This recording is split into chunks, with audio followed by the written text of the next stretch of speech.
నమస్కారాలు. ఈరోజు ఎయిర్పోర్ట్ కి నేలెత్తారనే సమాచారంతో ఈ యొక్క సుమారు 12 గ్రామ ప్రజలు భయభ్రాంతులై ఈరోజు 20 గ్రామాలు, దాంట్లో ముఖ్యంగా పలోనుపల్లి, ముత్తాళి, అడోనుపల్లి, దాసపల్లి, పెద్ద ముత్తాళి, అట్టూరు, అళేనత్తము, కార్పల్లి, నందిమంగళము, సూడుగానపల్లి, వెంకటేశ్వరము మరియు మిడిదేపల్లి, మరి ఇంకా చుట్టుపక్కల గ్రామస్తులు ఇంకా ఎట్లా తెలియదు. ఖండితంగా ఈ యొక్క ఇది జరిగేదానికి అవకాశం లేదని మీకు తెలియజేస్తా ఉన్నాను. ఏలంటే ఓసూరులో ఏర్కడవే first SIPCOT, second SIPCOT, housing board, తర్వాత ఎస్టీఆర్ రోడ్, తర్వాత హౌసింగ్ బోర్డు, తర్వాత ఈ డ్యామ్ కి కొన్ని వేల ఎకరాలు పోయింది వ్యవసాయాల భూములు. ఇదంతా ఇడిచిచ్చినాము ఎవరి కోసమో, అభివృద్ధి కోసం. ఈ వసూరు అభివృద్ధి కావాలని మన వాళ్ళు ప్రాంత వ్యవసాయదారులు ఆల్రెడీ ఇడిచిచ్చినాము. ఇంకాను ఎత్తాలంటే అది సాధ్యం లేదు, ఎత్తేకి అయ్యేలేదు. మీరు భయపడాల్సిన పని లేదు. ఏదంటే ఈ ఎయిర్పోర్ట్ అనేది అన్న పార్లమెంట్ లో ఉన్న మనిషి, ఇక్కడ మన అన్న ఒక ఎక్స్ఎమ్మెల్యే, వాళ్ళు వ్యవసాయ దీంట్లో ఉన్నోళ్ళు, మన వేలుసామన్న గారు, మన అన్న నరసింహన్ గారు, వాళ్ళకి తెలుసు. ఇంకా ఇంతవరకు ప్రపోజల్లే లేదు. ఎయిర్పోర్ట్ మేము కడతామనేసి స్టేట్ ని సెంట్రల్ కి ప్రపోజల్లే. మన తమ్మిదరాన్ని అడిగినారు, పార్లమెంట్ లో అడిగినారు, ఒసూరులో ఎయిర్పోర్ట్ కట్టే మాదిరి ఏమన్నా ఉందంటే అట్లా ఏమీ లేదు అని చెప్పి. ఎలా అంటే ఇంకా 2035 వరకు ఇక్కడ ఇంటర్నేషనల్ ఎయిర్పోర్ట్ కి ఇక్కడికి ఇంకా 10 సంవత్సరాలు ఎక్కడ ఎయిర్పోర్ట్ కట్టేదానికి పర్మిషనే లేదు.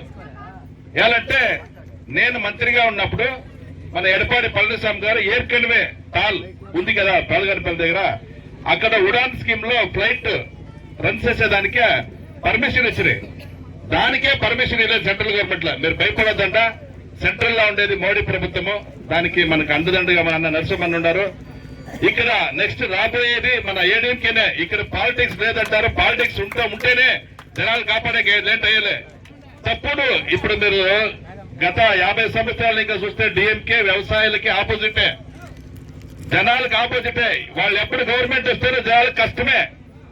ఈ రోజు ఈ రాష్ట్రము అభివృద్ధి చెందిందంటే మన అన్న ఎంజీఆర్. ఈ డ్యామ్ కట్టింది కూడా మన ఎంజీఆర్.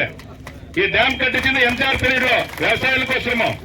మమ్మల్ని కాపాడేది కూడా ఏడీఎంకే పార్టీనే. మనకి అండదండగా ఉండేది మోడీనే. సెంట్రల్ లో మోడీ ఉంటారు, స్టేట్ లా ఖండితంగా అన్న రైతు కుటుంబానికి చెందినటువంటి మన చీఫ్ మినిస్టర్. గత మీరు చూసే ఉంటారు, 4.5 సంవత్సరాలు వ్యవసాయాలు ఎట్లుంటారు తమిళనాడులో. పురిచిత్తల అమ్మ తర్వాత ఎన్న ఎడపాడి గారు ఎట్లుంటారు. 4.5 సంవత్సరం వ్యవసాయాన్ని మీరు చూసిన ఎన్ని డ్యాములు, ఎన్ని చెక్ డ్యాములు. మనకి లిఫ్ట్ ఇరిగేషన్ కూడా రావాల్సింది, అన్ని రెడీ అయినది. నేనే గాన మంత్రిగా ఉన్నట్టే ఖండితంగా ఆ ప్రాజెక్ట్ ఇడుస్తా ఉండలేదు. ఆ ప్రాజెక్ట్ తర్వాత దాన్ని లిఫ్ట్ ఇరిగేషన్ తీసుకొచ్చి మన వ్యవసాయం తీసుకొస్తాము. ఎలాంటి ఈ ప్రాంతం అంతాను హార్టికల్చర్, ఎక్కడ చూడే హార్టికల్చర్, ఫ్లోరికల్చర్, తర్వాత వెజిటేబుల్స్. మీకు తెలిసే ఉంటుంది ఈ ప్రాంతము. అది తప్పితే వేరే ఏమీ లేదు. ఇక్కడ మన తమిళనాడుకే ఒక మంచి రుచికరమైన వెజిటేబుల్స్ ఇచ్చేది ఒసూరు తాలూకానే, కృష్ణగిరి డిస్టిక్. మంచి పువ్వులు ఎక్స్పోర్ట్, ప్రపంచానికే ఎక్స్పోర్ట్ చేసేది మన ఒసూరు తాలూకాలో ఉండేవాళ్ళే, ఈ కృష్ణగిరి డిస్టిక్ లోనే.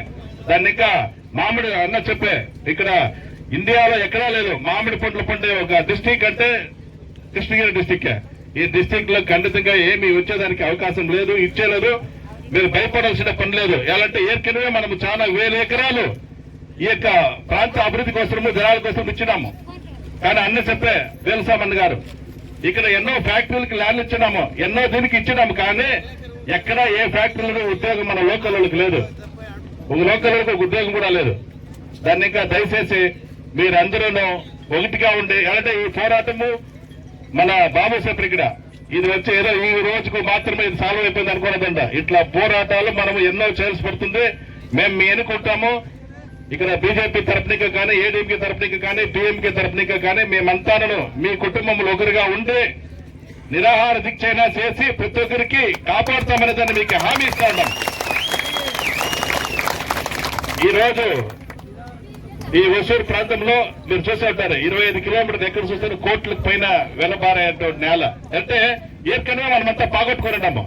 ఇప్పుడు ఉండే నేల కోట్లకు విలువ కట్టేది. దాన్నే ఈ రోజు ఎయిర్పోర్ట్ ప్రపోజల్ ఈ రోజు టిట్కోలో ఈ ల్యాండ్ ఎత్తా ఉన్నారంటే నాకు డౌట్ ఈ నేలని ఎయిర్పోర్ట్ కా లేదా వేరే ఎవరికన్నా కట్టుబెట్టేదానికా అనేది నాకు డౌట్ గా ఉంది. ఇది దీన్ని ఎలాంటి ఎయిర్పోర్ట్ వచ్చేదని సాధ్యమే లేదు, దానికి అవకాశమే లేదు. 35 గంట ఎయిర్పోర్ట్ పర్మిషన్ లేదండా. ఇక్కడ మన అన్న చంద్రబాబు నాయుడు ఇక్కడ డిసెంబర్ లో మేము పూర్తి చేస్తామన్నారు, అది పూర్తి చేస్తే ఇక్కడ ఎయిర్పోర్ట్ కి అవకాశమే లేదు. దేవరల్లిలో ఉండే ఎయిర్పోర్ట్ కి ఇక్కడ లింకే లేదు, దాన్ని ఉండేదానికి ఇది ఇచ్చేదంటారు. తర్వాత ఇప్పుడు కుప్పంలో ఎయిర్పోర్ట్ వస్తే ఈ రేట్లు ఇస్తారో ఇచ్చేదానికి సాధ్యమే. ఈ నేలని ఏదో ఒక రకంగా యామరిచ్చి ఎవరికి అంటుకట్టేదానికి ప్రభుత్వం ఇచ్చేస్తా ఉంది. దీనికి మనం అడ్డుగా ఉండాలని మీకు అందరికీ తెలియజేస్తాను, హుషారుగా ఉండాలి. కాబట్టి మేమందరూ ఎప్పుడు మీకు తోడు ఉంటామని తెలియజేసుకుంటూ నా ఉపన్యాసాన్ని ముగించుకుని ఇక్కడ వచ్చినటువంటి పెద్దలకి, ఇక్కడ వచ్చినట్టు వ్యవసాయదారులకి అందరికీ నాకు ధన్యవాదాలు తెలుపుకుంటూ ఎప్పుడు మీ అనుకుంటాము. జై మన వ్యవసాయదారులకు జై. పోరాడదాం పోరాడదాం, వ్యవసాయదారులు కాక పోరాడదాం పోరాడదాం పోరాడదాం. ఇచ్చేలే దీన్ని ఎటువంటి సమయం ఏం కారణమైన జరిగినా సరే దీన్ని ఇచ్చేదానికి సాధ్యమే లేదు. ఈ ప్రాంత ప్రజలు భయపడాల్సిన పని లేదు. అయితే మీరు హుషారుగా ఉండాలా. ఏదో నేను చెప్పిన మాట తెలిసిన ఇంట్లో పోయి నిద్రపోయకూడదు. దీన్ని ఎప్పుడు మనం ఎప్పుడు ఏ టైంలో అయినా ఇదే మాది కావాలంటే మనకుండే భూములు ఇదే కాపాడుకుని వచ్చిన దానికే ఇప్పుడు 5 లక్షలు ఉండిన భూమి ఇప్పుడు 5 కోట్లు అయింది, 2 కోట్లు అయింది, 3 కోట్లు అయింది. ఇది ఉంటేనే మన తలమురై నెక్స్ట్ మన పిల్లలకి అంతా ఇది ఒక ఇది ఉంటుంది. దాన్ని ఇంకా మీరందరూ కాపాడుకోదానికి మేమంతా మీ ఎన్నుకుంటామని తెలియజేసుకుంటూ నా జిల్లా పరిస్థితి ముగించారు.